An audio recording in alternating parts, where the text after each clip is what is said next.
तर मित्रांनो, आज आपण इथे आलोय आणि मैत्रिणी विसरल्या माझ्या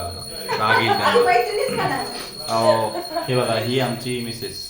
ही आज कापते माझ्यासाठी कांदा टोमॅटो. यापूर्वी तीच कापायची. ते आता आहे ना मस्तपैकी माझ्यासाठी पनीर भुर्जी बनवणार आहे. तुम्हाला खायची असेल तर तुम्ही फक्त व्हिडिओ बघा, तशीच भेटेल तुम्हाला.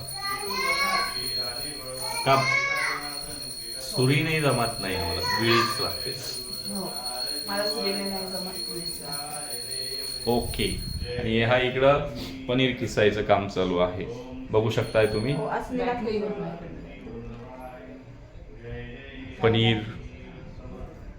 पनीरची बघा कशी मस्त पैकी एकदम घरगुती पनीर असल्यासारखं निघतंय. ते आम्ही घेतलं डेअरीतनंच, पण चांगलं आहे. तर आता वाट बघा.